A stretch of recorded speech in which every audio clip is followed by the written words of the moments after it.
to properly recognize this historic change in continental security that other presidents tried to do, other presidents talked about.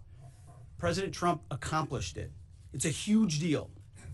You see, we're here this morning because in hunting for scandals all the time, in trying to find wedges and spin stories, this press corps and the press corps miss historic moments. You miss historic moments like 5% at NATO, which when you hear, I was in the closed door briefing, I wish there could have been cameras in there. When you heard the prime ministers and presidents of other countries, to a man and to a woman, looking at President Trump and saying, this never could have happened, never would have happened. It seemed impossible 5 years ago, 2 years ago, 8 years ago. But here we are because of your leadership. If you ask them the question, I bet they'd say the same thing. But searching for scandals, you miss historic moments, like recruiting at the Pentagon. Historic levels in the Army, the Air Force, and the Navy. Yeah, maybe there'll be a little mention here or there, but because it was under President Trump's leadership, because Americans are responding to him as commander-in-chief, the press corps doesn't want to write about it. Or bring us to the topic of the moment, the highly successful strikes in Iran. Let me read the bottom line here. President Trump directed the most complex and secretive military operation in history, and it was a resounding success, resulting in a ceasefire agreement and the end of the 12-day war. There's been a lot of discussion about what happened and what didn't happen. Step back for a second. Because of decisive military action, President Trump created the conditions to end the war, decimating, choose your word, obliterating, destroying Iran's nuclear capabilities. I want to read some of the assessments that have been provided, because whether it's fake news, CNN, MSNBC, or the New York Times, there's been fawning coverage of a preliminary assessment. I've had a chance to read it. Every outlet has breathlessly reported on a preliminary assessment from DIA. I'm looking at it right now. Again, it was preliminary, a day and a half after the actual strike, when it admits itself in writing that it requires weeks to accumulate the necessary data to make such an assessment. It's preliminary. It points out that it's not been coordinated with the intelligence community at all. There's low confidence in this particular report. It says in the report there are gaps in the information. It says in the report multiple linchpin assumptions are what this assessment, a linchpin assumption, you know what that is? That means your entire premise is predicated on a linchpin. If you're wrong, everything else is wrong. And yet, still, this report acknowledges it's likely severe damage. Again, this is preliminary, but leaked because someone had an agenda to try to muddy the waters and make it look like this historic strike wasn't successful. I'm going to get to the chairman in a moment because he's going to lay out the particulars for you based on his professional military experience. But here's what other folks are saying. The DIA that put that report out says this is a preliminary low-confidence report and will continue to be refined as additional intelligence becomes available. How about the Israeli Atomic Energy Commission? The devastating U.S. strikes on Fordow destroyed the site's critical infrastructure and rendered the enrichment facility inoperable. Have any of these quotes made their way into the New York Times or the Washington Post? MSNBC? CNN? Any of these quotes? How about this one? This is a new one from the UN, the United Nations. No friend of the United States, or certainly Israel often. Here's the head of the UN Atomic Energy Agency this morning, Rafael Grossi. U.S. and Israeli strikes caused enormous damage to Iran's nuclear sites. Don't take my word for it. How about the IDF's chief of staff? I can say here that the assessment is that we significantly damaged the nuclear program, setting it back by years. I repeat, years. The Iranian foreign minister, the spokesman, our nuclear installations have been badly damaged, that's for sure. I'm sure that's an understatement. John Radcliffe, the director of the CIA, putting out a statement just last night. CIA can confirm that a body of credible intelligence indicates Iran's nuclear program has been severely damaged by recent targeted strikes. This includes new intelligence from a historically reliable, very different than preliminary assessment with low confidence. He's saying historically reliable and accurate source and method that several key Iranian nuclear facilities were destroyed and would have to be rebuilt over the course of years. CIA continues to collect additional reliably sourced information to keep appropriate decision makers fully informed. How about DNI Tulsi Gabbard yesterday? She writes, and I quote, "New intelligence confirms what POTUS has stated numerous times. Iran's nuclear facilities have been destroyed." Institute for Science and International Security President David Albright, overall, Israel and U.S. attacks have effectively destroyed Iran's centrifuge enrichment program. Time and time again, I can go down the list. Those that understand, those that see, those that do proper assessments recognize that what the United States military did was historic. And again, before I pass it to the chairman, because you, and I mean specifically you, the press, specifically you, the press corps, because you cheer against Trump so hard, it's like in your DNA and in your blood to cheer against Trump, because you want him not to be successful so bad, you have to cheer against the efficacy of these strikes. You have to hope maybe they weren't effective. Maybe the way the Trump administration has represented them isn't true. So let's take half-truths, spun information, leaked information, and then spin it in every way we can to try to cause doubt and manipulate the public mind over whether or not our brave pilots were successful. How many stories have been written about how hard it is to, I don't know, fly a plane for 36 hours? Has MSNBC done that story? Has Fox? Have we done the story how hard that is? Have we done it 2 or 3 times so that American people understand? How about how difficult it is to shoot a drone from an F-15 or 16 or F-22 or F-35? Or what it's like to man a Patriot battery? Or how hard it is to refuel midair? Giving the American people an understanding of how complex and sophisticated this mission really was. There are so many aspects of what our brave men and women did that because of the hatred of this press corps are undermined because your people are trying to leak and spin that it wasn't successful. It's irresponsible.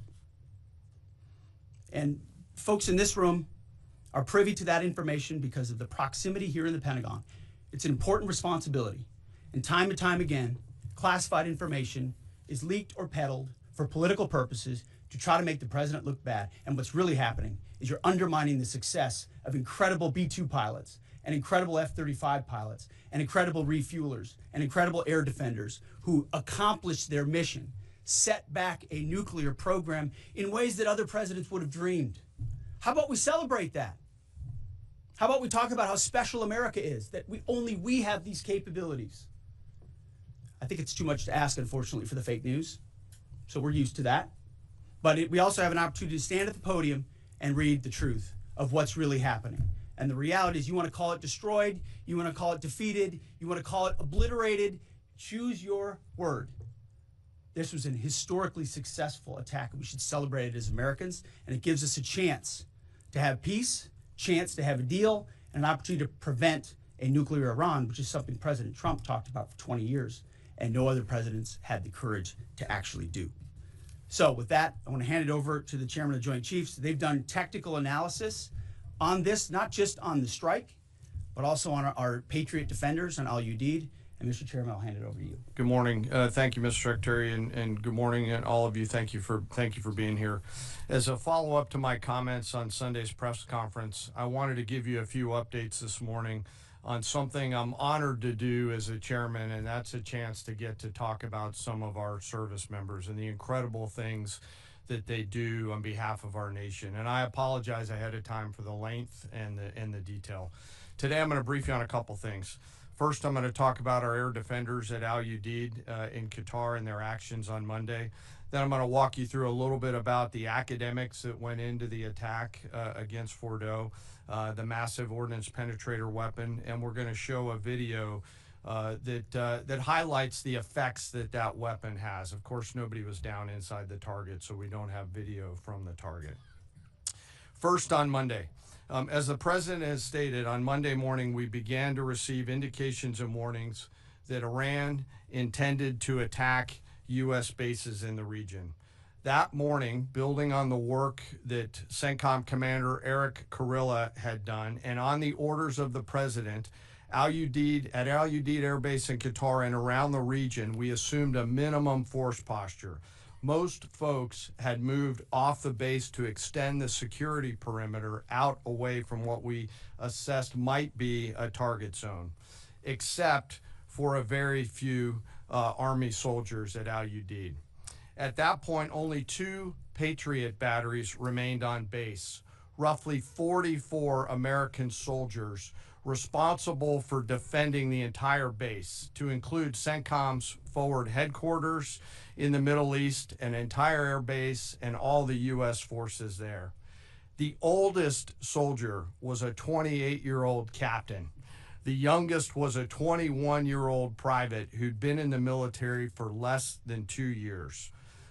So let's put ourselves out there for a second. Imagine you're that young first lieutenant, you're 25 or 26 years old, and you've been assigned as the tactical director inside the command and control element. You, at that age, are the sole person responsible to defend this base. Listening next to you is your early warning operator, whose job is to notify you of imminent attack. There's 5 people inside a vehicle and 5 people outside of a vehicle around these, a total of, as I said, 44. By the way, you've sat in the Middle East for years, deployed over and over again, extended multiple times, always being prepared, but unsure of when that particular day will come that you must execute your mission and not fail at doing it. In this case, these Patriot crews were deployed from Korea and Japan as part of our U.S. forces there to ensure that we had the most capable missiles in the CENTCOM area of responsibility. As the day continues, you start to hear more and more chatter in the information space about a pending attack. And as the sun starts to set in the west, you get orders from your higher headquarters to make sure that your missile batteries are pointed to the north. There are just a few other teammates. It's hot, you're getting nervous, and you expect an attack. Outside of those Patriot vehicles, your hot crew, which is 1 NCO and 4 additional soldiers, turns a key and relinquishes control of those missiles to that young lieutenant inside the vehicle, and you wait. You know that you're going to have approximately 2 minutes, 120 seconds to either succeed or fail. And then at approximately 12:30 p.m. on Monday, that's 7:30 p.m. in Qatar, as the sun sets in the west, Iran attacks. As the targets were detected, round after round of Patriot missiles are ejected from their canisters by an initial launch charge. Then the main solid rocket motor ignites. You can feel this in your body if you've ever been around a Patriot taking a shot. And round after round goes out and guides against those missiles coming inbound. We believe that this is the largest single Patriot engagement in U.S. military history. And we were joined in this engagement by the Qatari Patriot crews. I'm not going to tell you how many rounds were shot, but it was a bunch because of classified purposes. And we're aware that there's reports of something getting through. What we do know is there was a lot of metal flying around. Between attacking missiles being hit by Patriots, boosters from attacking missiles being hit by Patriots, the Patriots themselves flying around, and the debris from those Patriots hitting the ground, there was a lot of metal flying around.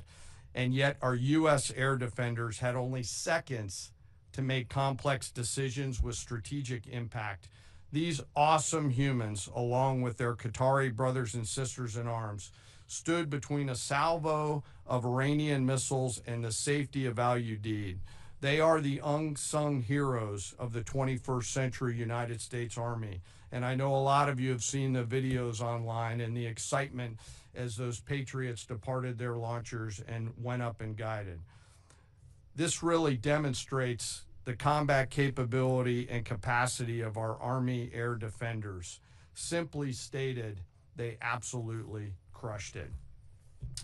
If you'd flip this over, thanks. Let me next move to a walkthrough of the GBU-57 massive ordnance penetrator weapon and share a little bit about the planners who did this and their work on the weapon. First, let me set the stage for you. There's an organization in the U.S. called the Defense Threat Reduction Agency, DTRA. DTRA does a lot of things for our nation, but DTRA is the world's leading expert on deeply buried underground targets. In 2009, a Defense Threat Reduction Agency officer was brought into a vault at an undisclosed location and briefed on something going on in Iran. For security purposes, I'm not going to share his name. He was shown some photos and some highly classified intelligence of what looked like a major construction project in the mountains of Iran. He was tasked to study this facility, work with the intelligence community to understand it, and he was soon joined by an additional teammate. For more than 15 years, this officer and his teammate lived and breathed this single target, Fordo, a critical element of Iran's covert nuclear weapons program. He studied the geology. He watched the Iranians dig it out. He watched the construction, the weather, the discard material, the geology, the construction materials, where the materials came from. He looked at the vent shaft, the exhaust shaft, the electrical systems, the environmental control systems, every nook, every crater, every piece of equipment going in and every piece of equipment going out. They literally dreamed about this target at night when they slept. They thought about it driving back and forth to work, and they knew from the very first days what this was for. You do not build a multi-layered underground bunker complex with centrifuges and other equipment in a mountain for any peaceful purpose.